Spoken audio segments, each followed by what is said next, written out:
मुद्दे तो ये रहेंगे, विशेष करके हमारा युवा बेरोज़गार जो हैं वो काफ़ी परेशान हैं। और अभी 5 साल के अंदर ये गहलोत सरकार ने न तो एक भी भर्ती करी और सभी युवाओं से तैयारी कराई और फिर पेपर लीक होने के बाद भी ऐसा कोई भर्तियाँ नहीं हुई। इससे काफ़ी भीड़ इकट्ठी हो गई है और हमारे युवा परेशान हैं और आक्रोशित होकर आज कहीं न कहीं भटक रहे हैं हमारे युवा। इनके लिए मैं पैरवी करूंगा। ट्राइबल एरिया है, इसमें वन विभाग की ज़मीन ज़्यादा पड़ती है और जंगल ज़्यादा है।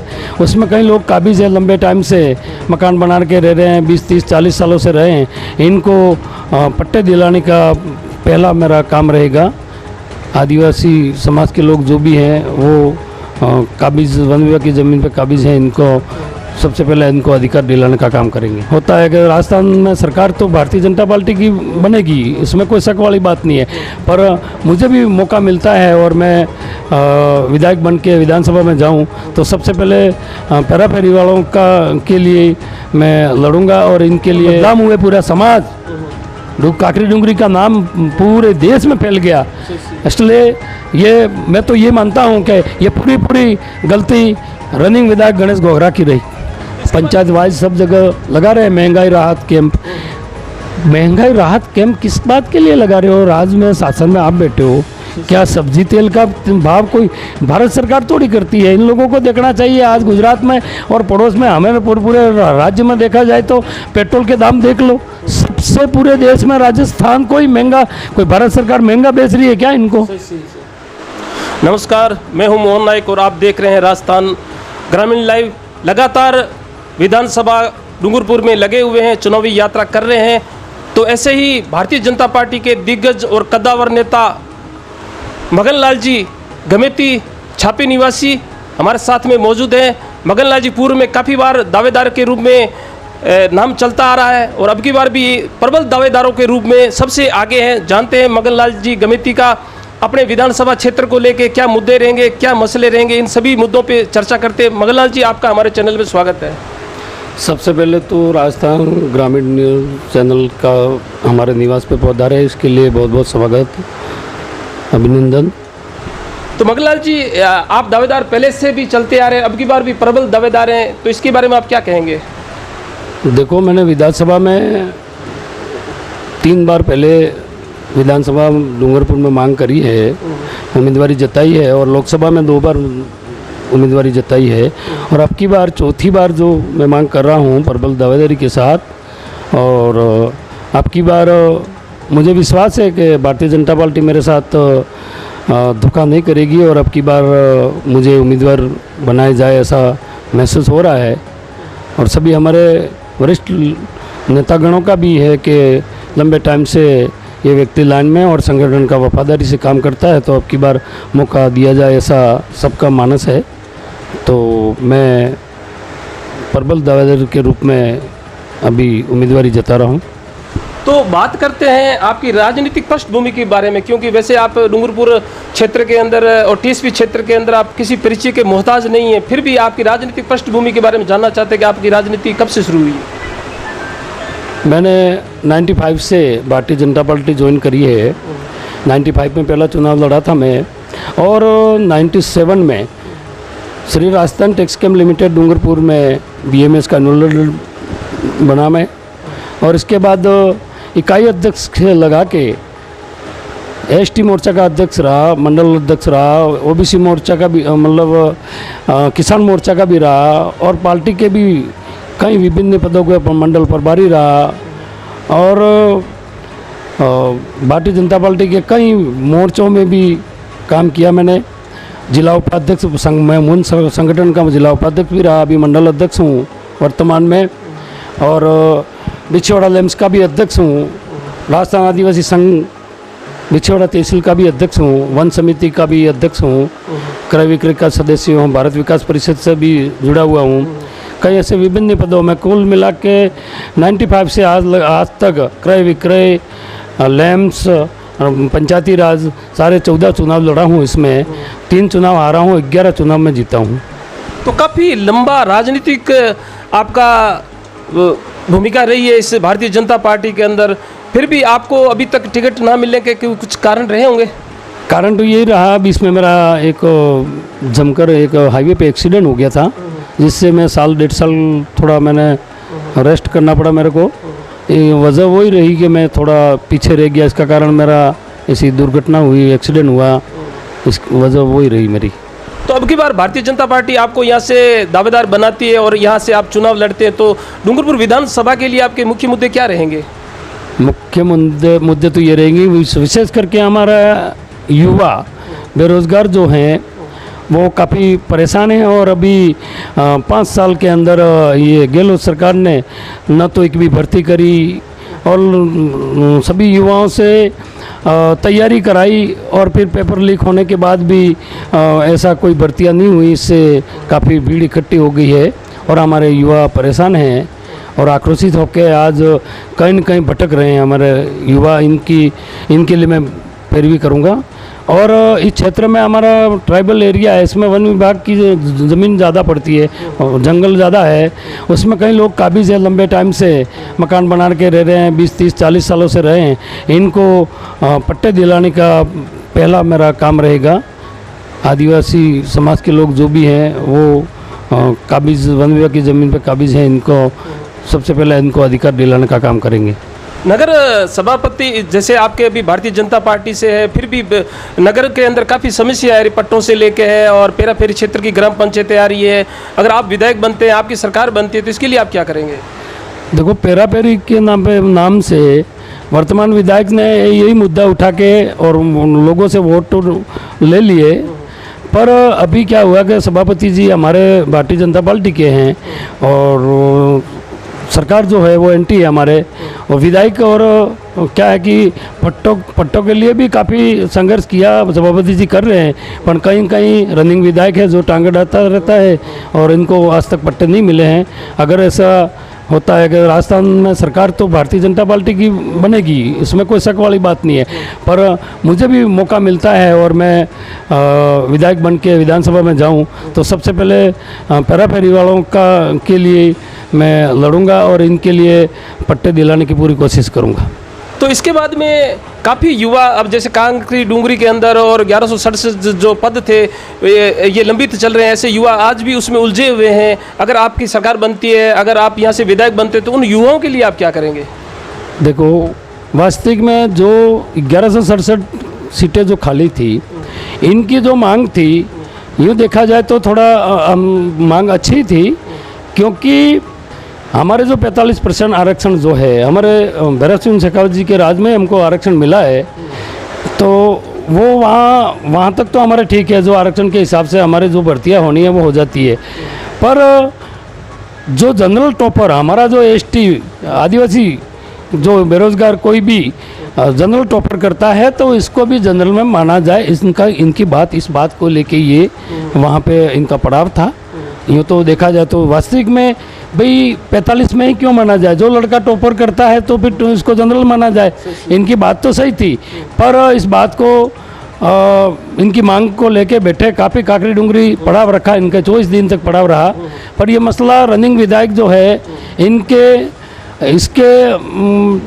उससे बात करने की कोशिश करी, इन छोरों ने बुलाया, जो युवाओं ने, जो बेरोजगार हमारी बहनें भी थी, हमारे युवा भाई भी थे, इन्होंने कहा कि भाई रनिंग विधायक हो, आप आओ मौके पे और हमें कुछ इस बात के लिए सांत्वना दो या फिर हमारा जो मांग है इसकी पूरी करो। तो विधायक ने इस बात पे ध्यान नहीं दिया, ऊपर से उग्र करने के लिए उसने ऐसी बातें करी कि हाईवे जो बांसवाड़ा में हाईवे नहीं है क्या, मेरे को पूछ के बैठे हैं क्या। तो फिर एक युवा बेरोजगार जो था जीवराम कटारा, उसके नाम से उसने टेलीफोन से कहा कि भाई एमएलए साहब आइए वहाँ मौके पे और आप इस बच्चों को आके भी इसमें बात करिए। तो फिर उसने ये भी कहा, विधायक जी ने ये भी कहा कि भाई ज़्यादा रात को नींद हराम कर रहा है, नींद खराब कर रहा है, और सुबह में मैं तेरे नाम से एफआईआर कटवा दूँगा। और वास्तविक में एफआईआर कटवा दी। तो एफआईआर कटवाने के बाद वो पुलिस वहाँ जीवराम के घर पहुँच गई। वहाँ जाने के बाद फिर काकरी डूंगरी सभी युवाओं को खबर मिली कि पुलिस वहाँ पहुँच गई। तो झूठा मुकदमा क्यों किया, जब बात ही तो करी है।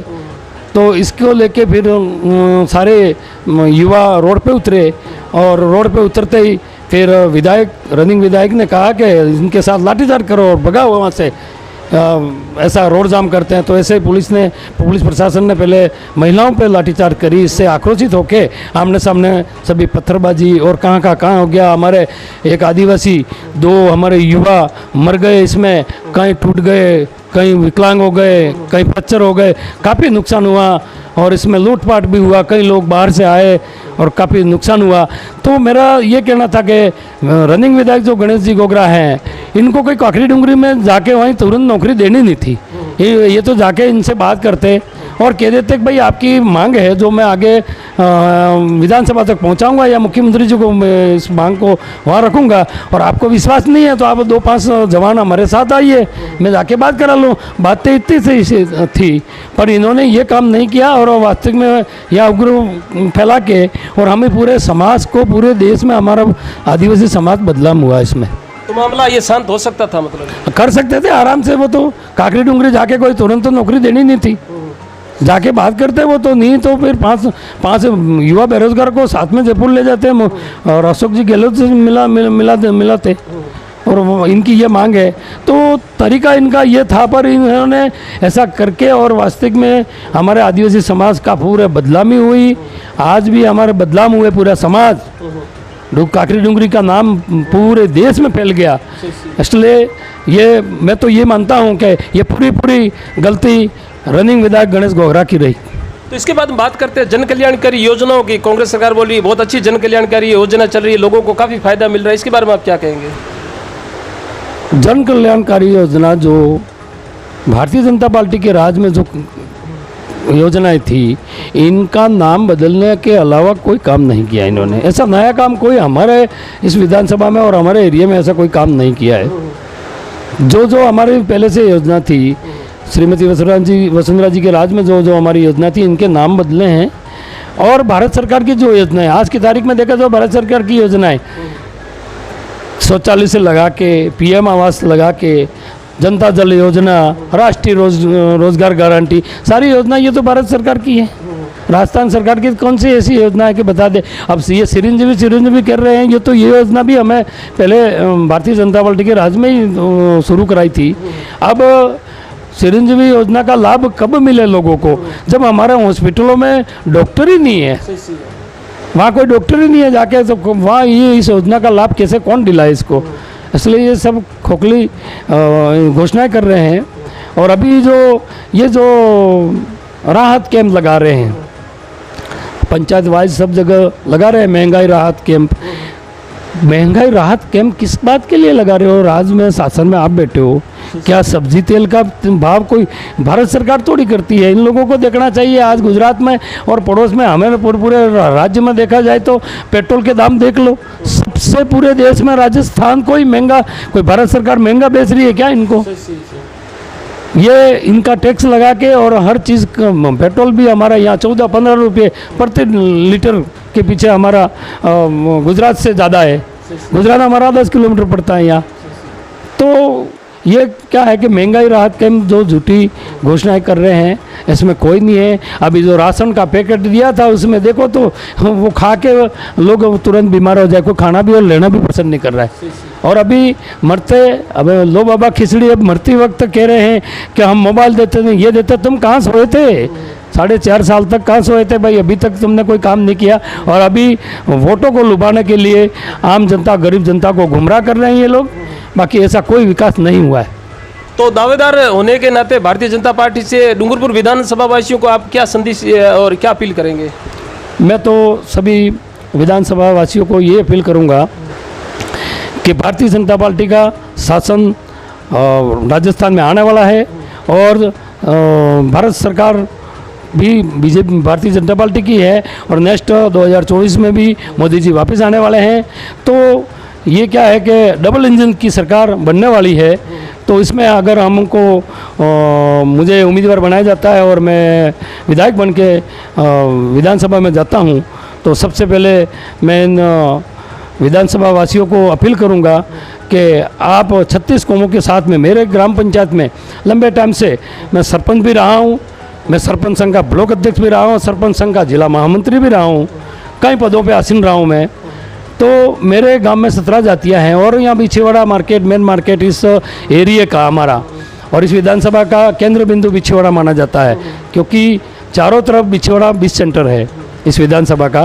तो यहाँ सभी जातियाँ रहती है, 36 कौमों को साथ में लेके और मैं पूरा खरा उतरने का काम करूँगा।